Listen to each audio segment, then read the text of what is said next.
I feel like I've reached the age where a 1 hour time change really fucked my world up. I don't know what it is.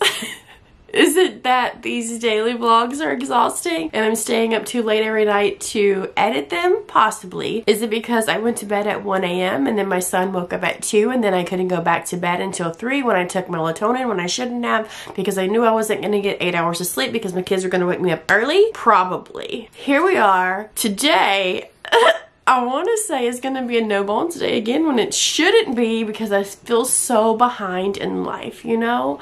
My skin feels so dry, I could cry. Oh, let me go get my life together. Hang on. You know what we're gonna do today?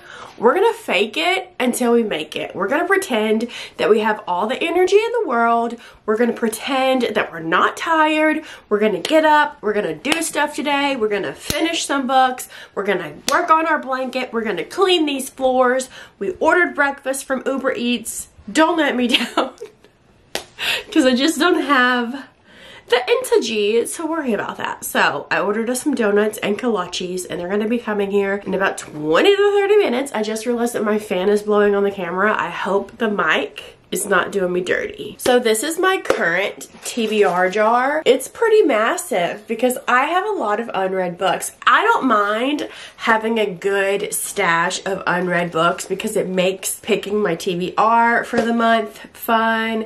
It gives me a variety because I'm a huge mood reader. Plus, like, there's, I don't know, there's some kind of benefit to it, I'm sure. If you watched yesterday's vlog, I put all of my new books on my TBR cart. So I need to add those to this container because this weekend I'm starting a new challenge on my channel called my Bookshelf Ultimatum that is going to help me get a lot of my unread books read. The thing is, I do read, right? I do read the books that I buy. I do. However, I also get distracted by shiny new books. So I do have some books on my shelves that I've owned for many years. So I'm hoping that this Ultimatum challenge kicks it in gear and gets a lot of these books read, especially thrillers, because I have so many unread thrillers. Because in 2020, you know how we were all online shopping to cope with what was going on, and I was buying so many books from Book Outlet. I was buying every single thriller essentially that I saw on their website that sounded good. So that led to me having this entire wall, and I unhaul a lot too. So like when I read books and I rate them like 2, 1, low 3, or I feel like I'll never want to reread it because I'm also a big fan of rereading. If I feel like I never want to reread it, I will unhaul it. So I have unhauled quite a bit since then that I've read, but I still have a lot more. It's just like random things. Have you ever heard of this series? It's a thriller series that I have randomly. Stone Mothers. Never heard of it. And it's like these books that they have potential to be good. They sound good, but they're just books that I don't pick up on the daily. You know, it's not like one that I'm just like, yeah, I want, because I forget about them. You know, does that make sense? So today I also need to go through and finish adding all of my new books to my TBR jar. So that way, when I do my I have to read it or unhaul it challenge, sneaky pinky, everything's in there. Just a little preview for those of you who are gonna stick around after the readathon of what's to come. My kids they're paging me. I am so hungry. Have you ever had a kolache? Better yet, have you ever had bude? Or like a boudin kolache? Oh my gosh, so good. So good. I feel so sorry for people who live in the north and don't get to experience the beautiful food that we have here in the south. Would you look at that goodness? Ugh, it's so good. It's like a flaky crust with rice and meat on the inside. I also have glazed donuts here, and the kids have already dove on into those. Superb. So I'm listening to more of this book as I'm picking up the house. Also, I'm wearing my glasses today. I'm really sorry about the reflection, but my eyes are tired, okay? But I'm listening to the Willowbrook School, whatever it's called. It's giving me mad, like, Pretty Little Liars vibes, but like not Pretty Little Liars. Look, it's been a long time since I've watched Pretty Little Liars. I watched them as they aired. So like season 1, 10 plus years ago. Wow. You know how one of the characters in Pretty Little Liars was a twin and their other twin was sent off? Weren't they like accidentally switched? or something. I don't know why I feel like this is giving me that kind of vibe. Is this how it went down when they were switched and we just didn't know because we were watching the drama on the other side of town? That's the vibe I'm getting from this book. I don't know, but still enjoying it. Also, just a little update on the energy drinks that I unboxed yesterday. They taste nothing like the Alani Nu Peach. They kind of remind me of when I was a child. My parents used to buy us these sodas from Kroger, like Big K sodas. I don't know why. Like, they had grape flavor, strawberry flavor, peach flavor. This is what that tastes like. All right, girl.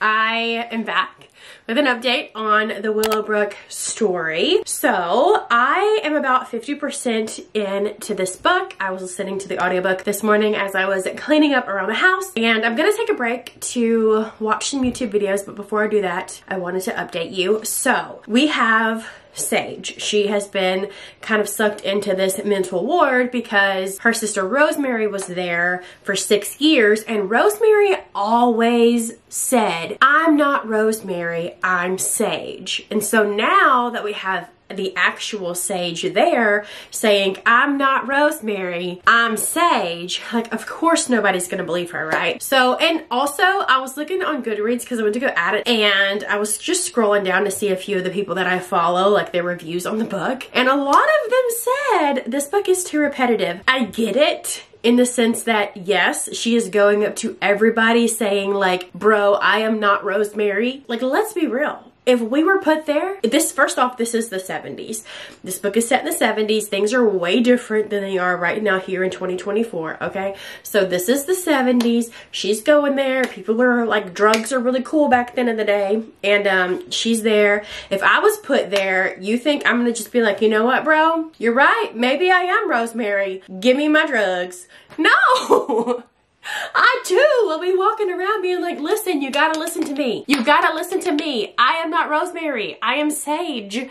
But of course, because Rosemary already acted like that, they think it's just Rosemary and not Sage. Nonetheless, she has finally found somebody that believes her. I'm gonna say it right here, right now. I don't trust the mother. I don't trust him at all. He seems so suspicious. I think, this is just my theory, I am only like 49%, 50% into the book, so this is just my theory. I think that he knows what happened to the real Rosemary, which is why convincing him was the easiest, because he already knows what happened to the real Rosemary. That's what I think. Or it could be a insta-love situation where he's gonna fall in love with, they're gonna fall in love with each other. I don't really know. But I feel like I don't trust him, and I'm not gonna trust him until I know more. That's my thoughts. And apparently he left a note on her stepfather's door, like explaining to her stepfather where she's at. But at the beginning of the book, we find out that her stepfather hates her. Her stepfather wants nothing to do with her. She was already a partier. She already looked a mess when she showed up at the school because she was hungover and had been out drinking for days in a row. You know what I mean? Like, let's be real. So I don't think her stepfather is going to do anything about anything. So I'm really curious. Oh, and there's also an urban legend situation going on. Do you think Rosemary is that urban legend? Do you think when she was younger and was doing all this crazy stuff at home that maybe she is part of that? I don't really know. That's my theories on the book. I'm gonna go lay on the couch and potato for a little while I watch a couple of YouTube videos. Yeah, that is it. That's my thoughts. Want to be a vlog? Without an unboxing, I promise there's not going to be books in every single video, or unboxings rather. I just had 2 books pre-ordered and they came out today, so of course I got them today.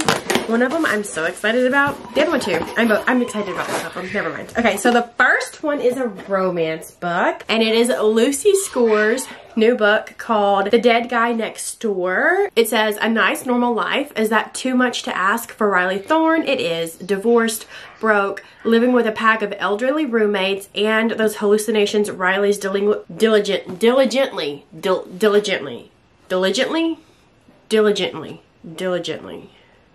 That doesn't even sound like a word. Anyway, where was I at?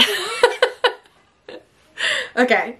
In those hallucinations Riley's ignoring, her mom is convinced Riley must be clairvoyant. Just when things seem like they can't get worse, a so hot he should be illegal private investigator shows up on her doorstep looking for the guy next door who has turned up murdered. Okay. Investigator Nick Santiago. I love that name. That sounds so sexy. Okay.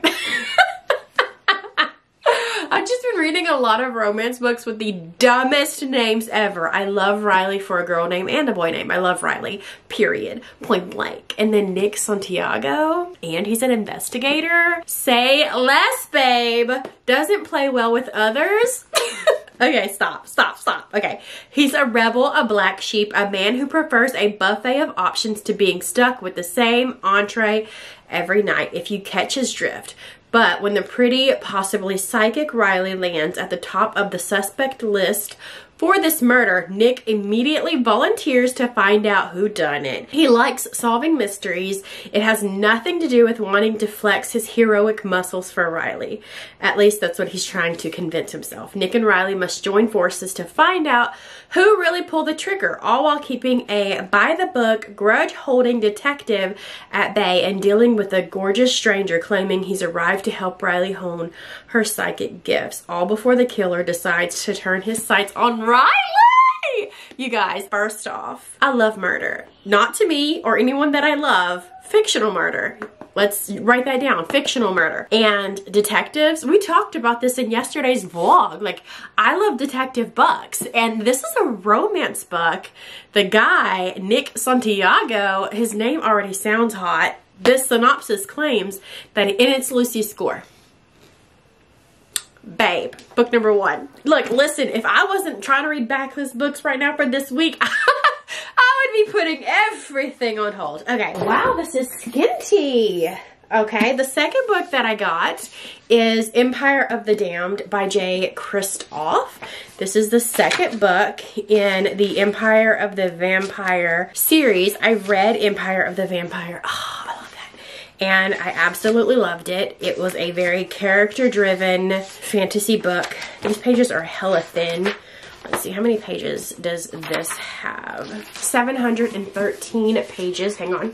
And then the first book is like, look at that. Oh yeah, and colored. Wait, is this the special edition? I don't remember. I have 2 copies of this.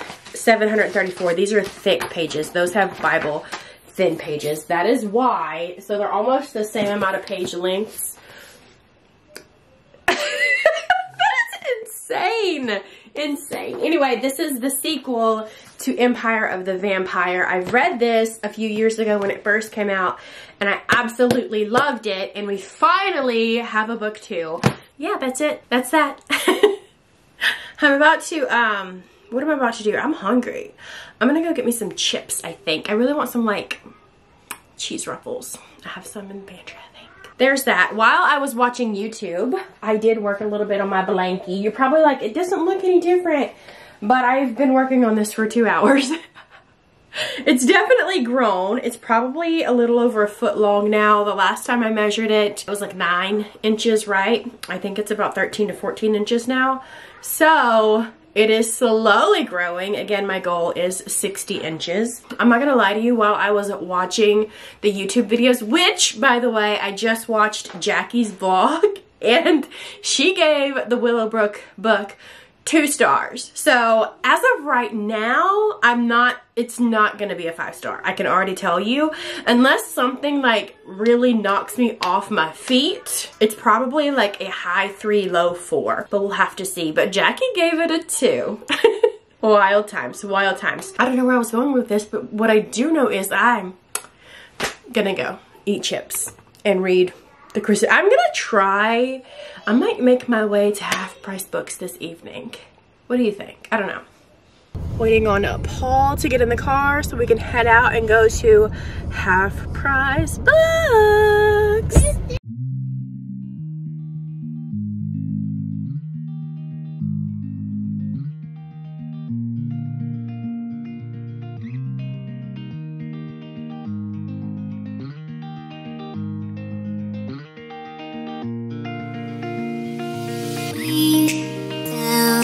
Don't be afraid.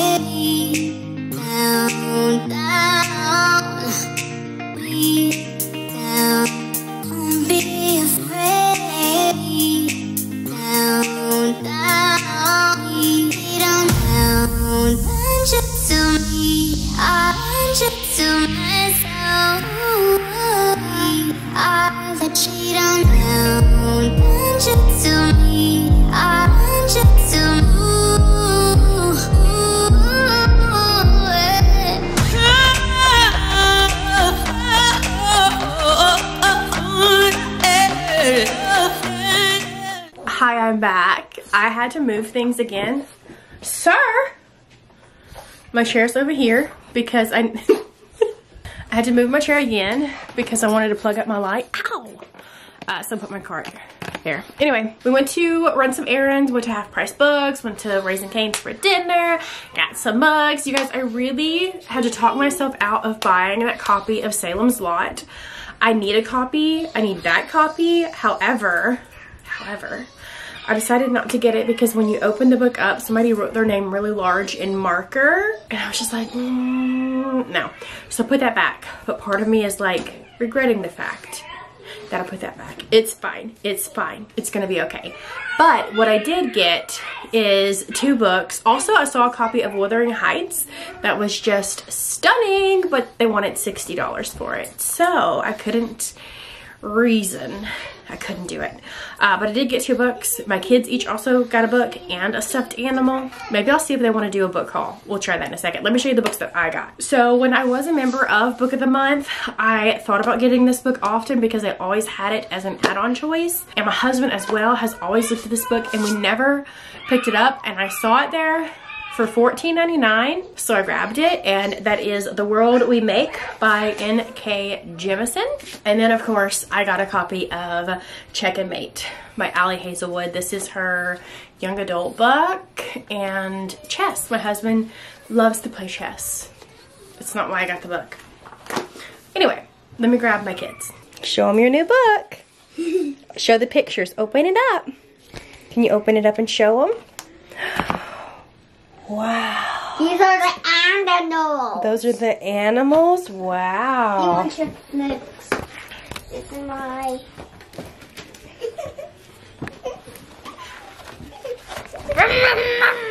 Wow. Let's let Bubba show him his new book. Wow. Open it, Don't get too close. Wow. Can you open it and show him? Okay. Is it an Easter book? Mm-hmm. And the bunnies. Look, Wow. I want to find the eggs. Oh, you find eggs? Wow, good job. Okay, so my husband is going to be playing his game for a few hours and my kids are playing with their new books and stuff. So I thought I will get some more reading done. And I'm trying to decide, do I want to work on... Actually, you know what? I'm just gonna go ahead and kind of power through the Willowbrook Girls. See if I can, I don't think I can finish it tonight because I still have like 4 hours left into the audio book, but make really good progress because I feel like I'm now running behind on my TBR. It is day 5 and I have finished 2 books and I wanted to finish 6 books. So I'm gonna continue listening to the audiobook. I will say I did listen to a little bit more before we left to go do the errands and stuff. There was a decision that was made that really was irritating because it was a very dumb decision. I felt like they could have, I don't know, went to a person of authority for help instead of going to who they went to like idiots. But you know, and that one person that I was like, I don't think I trust him, I still don't trust him. As I was reading a scene, I was like, don't trust the hoe, never trust the hoe, don't trust the hoe, don't trust him. But she didn't hear me apparently. I stayed up late again. When will I learn my lesson? I stayed up late again. This time not to edit though, this time to finish the book. Yeah, it's about midnight. I'm just finishing the book and I'm coming here to tell you that I gave it 4 stars. I really enjoyed this book. I really did. It is a thriller, but it is a little different than your run-of-the-mill domestic thriller. This thriller does have some things in it that I really like when it comes to the thriller genre. I will say there are some little parts that are kind of far-fetched. However, name a thriller that doesn't have that. You know what I mean? Like, essentially any book really, you know, because even romance books can be, this would never happen in real life. But Other than that, I really, really enjoyed the book. Now, this year, I am being kind of stingy with my 5 stars, especially when it comes to the thriller genre. Beth, maybe like in 2021, 2022, I would have given this a 5-star, no doubt, okay? And let me tell you something. That ending, okay? That ending, I knew part of it. I knew, like, I had a feeling, which also, like, guessing the ending that's not gonna make my rating go down at all, because it's an author's job to leave these little Easter eggs, these little hints and clues along the way, so that it is believable. I much prefer that. I feel like I am like Abraham Lincoln, or no, George Washington, you know, with this hairstyle. I have bangs. It was a mistake, so I have to figure out ways to like put my, anyway, where was I going with this? So I kind of guessed the ending a little bit, but the other part that I did not guess, what that person was doing, what an evil motherfucker, you know what I mean? What an evil motherfucker. Well, all around, really. But anyway, I enjoyed it. I gave it 4 stars. I will recommend this one to people, especially if you think the premise sounds good. I think it's worth the read. That is it. I'm gonna go to bed now. So